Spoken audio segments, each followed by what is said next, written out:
Alright. Soalan dia berbunyi, jawab laju je tau. Dia mesti ada perangkap soalan ni, tahu dah. Okay, cek. Tak ada. Tak ada? Kita direct je. Okay. Hitam putih. Hitam. Social media paling aktif. Instagram. Bangun-bangun pagi, buat apa? Minum air. Okay. Masakan panas ke seafood? Masakan panas ke fast food? Panas. Makeup ke natural beauty? Natural. Aku pakai makeup. Natural beauty. Okay. Tudung bawal ke shawl? Bawal. Movie kat mall ke movie kat rumah? Mall.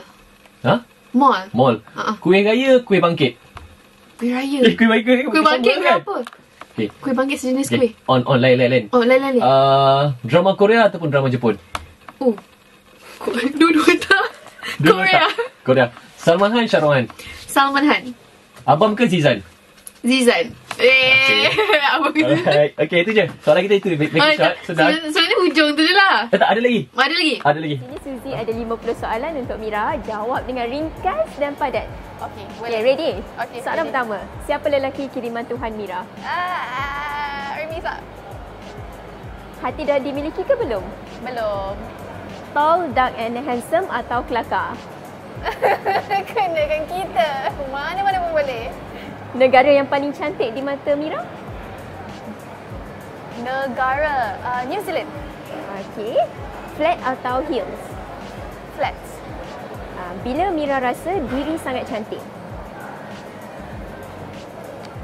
Bila lepas mandi dah bersiap. Tapi tak pakai makeup sangat. Perkara pertama buat selepas bangun tidur? Perkara pertama buat selepas bangun tidur, minum air. Selamat datang, minum air. Alright. Bahagian tubuh paling cantik? Bahagian tubuh paling cantik. The whole thing lah. Mira rasa mata. Alright. Kenangan kena denda dengan mak? Kenangan kena denda dengan mak. Alamak, kena denda ke? Memang boleh baik. Okey, seterusnya umur berapa start buat modeling? Umur rasanya selepas habis SPM. Dalam 18 macam tu. Kita tahu Mira suka Hindustan kan? Boleh tak nyanyi sikit lagu Hindustan? Nyanyi sikit. Tumpah seair, you almost crying. Begitulah lagu biasa orang dengar kan? Siapa BFF Mira? BFF ada few. Yaya, Ati, Nurul, Farha. Okay. Boleh kita sebut? Itulah. Okay. Kalau tak jadi artis, siapa Mira sekarang ni? Kalau tak jadi artis, fikirkan jadi businesswoman kot. Businesswoman. Confident tak kalau keluar rumah tanpa makeup? Confident. Kita confident. Perkataan yang selalu Mira cakap tanpa sedar? Dah siap. Mira lemah lembut atau tegas? Dua-dua. Tegas dari dalam, lemah lembut dari luar. Bila nak sambung buat master? Setakat ni tak ada apa-apa perancangan lagi. Sebab dia selalu macam ni lah. Setiap kali Mira susun jadual, macam tahun ni, jadual Mira penuh pada bulan Mac lepas. So macam, macam mana ni? Tapi adalah perancangan. Cuma mungkin tengoklah. Sekarang ni tengah ada rezeki lagi, kita buatlah. Kumpul duit dulu. Satu perkataan yang menggambarkan situasi di Christchurch? Di Christchurch, sedih. Sebab. 3 item wajib bawa ke mana saja? 3 item wajib bawa ke mana saja. Handphone, purse, lagi satu kunci kereta. Ada kat atas. Suka cincin ke rantai? Cincin. Rantai tak nampak kalau pakai. Okey Mira, kita sambung. Handbag atau purse? Purse. Tempat yang Mira nak travel tahun ini? New York. Yeay, berapa minit Mira kena ada di set penggambaran selanjutnya? Berapa minit sebelum ke selepas tu macam mana tu? Sebelum nak ada kat set penggambaran. Selalunya berapa lama? Tak lama lah, sebab rumah Mira dekat je, ada kat center KL. So, less than 15 minutes. Okay. Suka Facebook atau Instagram? Instagram. Chinese food yang Mira paling suka? Chinese food. Nasi goreng Cina? Okey, akronim perkataan Mira. M untuk apa? I untuk apa? R untuk apa? A untuk apa? Ada VK. M, miracle. I, Intelligent? Intelligent. Wow, mengaku dia intelligent. R, rebel. A, ambitious. Okey. Benda paling berani yang Mira pernah buat? Skydiving. Okey. Apa yang Mira ucap sebelum terjun udara tu? Oh, baca bismillah. Kalau apa-apa jadi susah nanti. Kalau kena kecam, apa Mira buat? Apa bodoh je. Pernah kena pinang tak? Tak pernah. Mira sementara nak check, nak cuba-cuba tudung tu. Okey. Sambung Okey, boleh. Maksud Ramadan? Maksud Ramadan berpuasa. Dan Menu bersabar. wajib. Menu wajib tiap kali tiba Ramadan? Menu wajib kena ada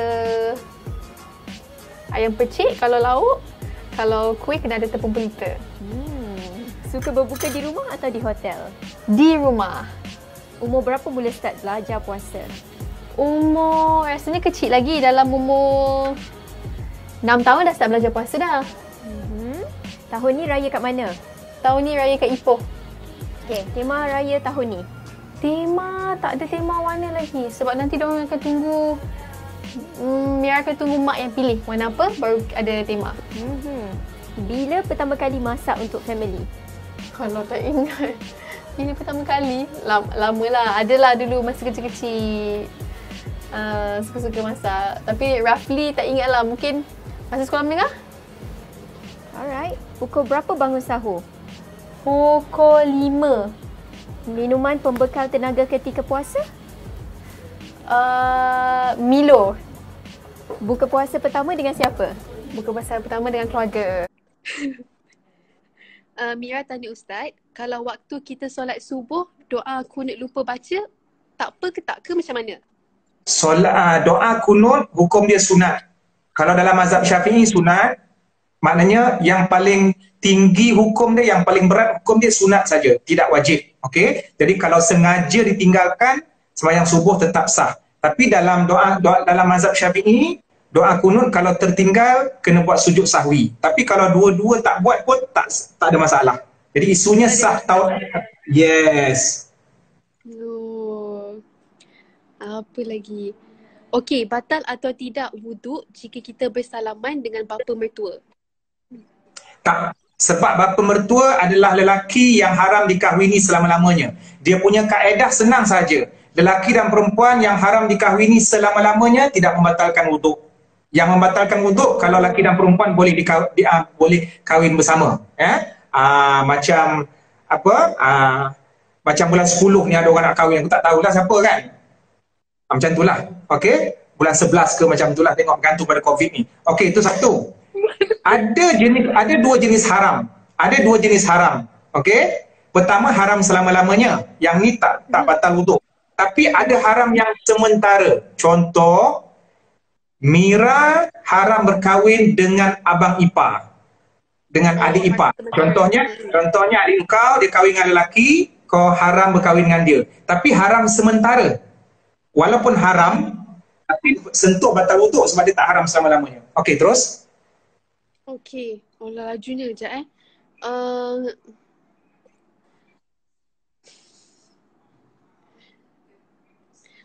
Kau mengangkat, kau baca ke tak?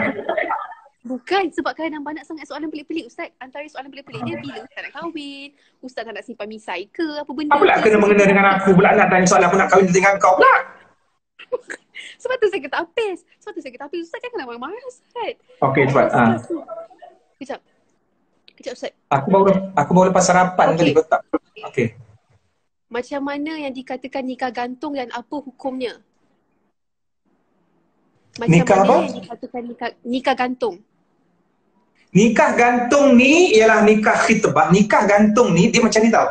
Nikah gantung ni dia sama macam nikah perkahwinan biasa. Cuma mungkin dia dilakukan mungkin sebab keadaan kedua-dua mempelai, lelaki dan perempuan tu mungkin masih belajar, lepas tu nak tunggu macam dah kerja lambat, nak mengelakkan daripada berlakunya maksiat dan seumpamanya, maka mereka dinikahkan awal, mungkin tak buat kenduri, mungkin tak tinggal bersama sebab komitmen masing-masing belajar kolej, tetapi mereka tetap sah sebagai suami isteri.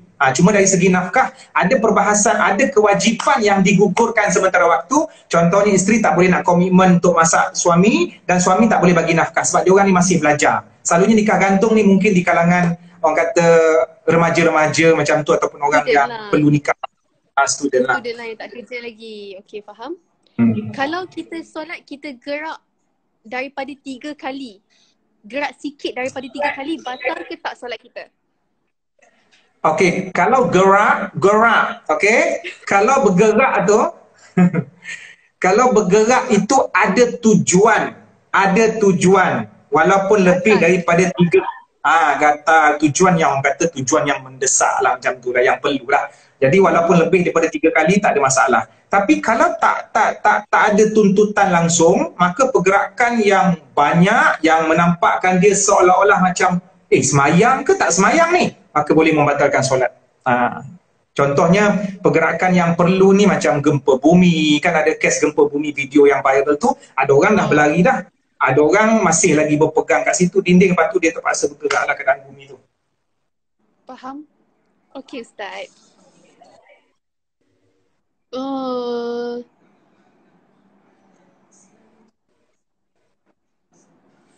Macam mana kita nak qada solat yang ditinggalkan selama bertahun? Okey, bagi orang yang pada zaman jahiliahnya dulu, kemudian dia nak bertaubat, perkara pertama sekali yang dia kena buat ialah taubat. Taubat. Okey, tak apa. Teruskan. Okey. Yang kedua, dia boleh gantikan solat dia yang mungkin beratus-ratus itu, tapi bukan maksudnya dia kena buat dalam masa 1 hari. Itu nanti akan menyebabkan dia letih, dia akan salah faham dengan Islam, menyusahkan bagi dia. So, dia boleh buat secara beransur-ansur. Hari ni sekali, besok sekali, tak ada masalah. Itu kaedah dia.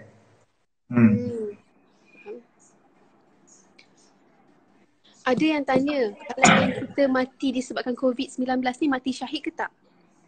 Sebahagian ulama yang meletakkan kategori bahawa COVID-19 ni adalah wabak, maka dia dikategorikan sebagai mati syahid. Sebab dalam hadis, Nabi ada sebut dalam satu hadis, antara syahid itu adalah ta'un. Ta'un ni dia didefinisikan sebagai penyakit menular. Jadi COVID-19 salah satu daripada bentuk penyakit menular.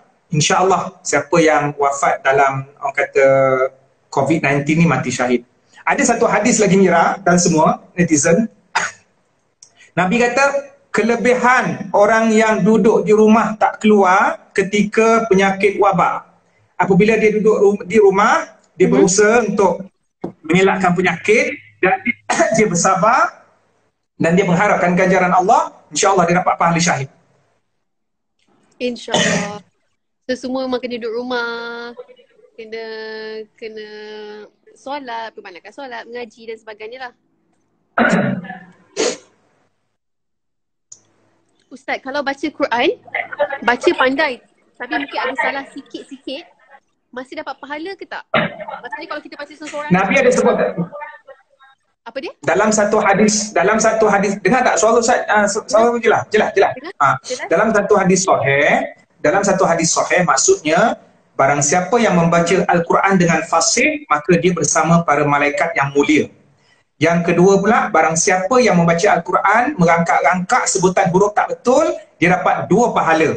Pahala pertama kerana kesungguhan dia bersusah payah menyebut huruf, dan pahala yang kedua kerana dia membaca Al-Quran. Jadi jangan putus asa bagi siapa yang tak reti baca Quran. Dia belajar, kadang-kadang ada setengah orang belajar tak boleh juga sebut huruf tu sebab pelat, teruskan membaca, pasti dapat pahala. Ini jaminan daripada Nabi. Apa masalah kau nak gelak-gelak? Terasa. Kejap. Banyak ni soalan ni.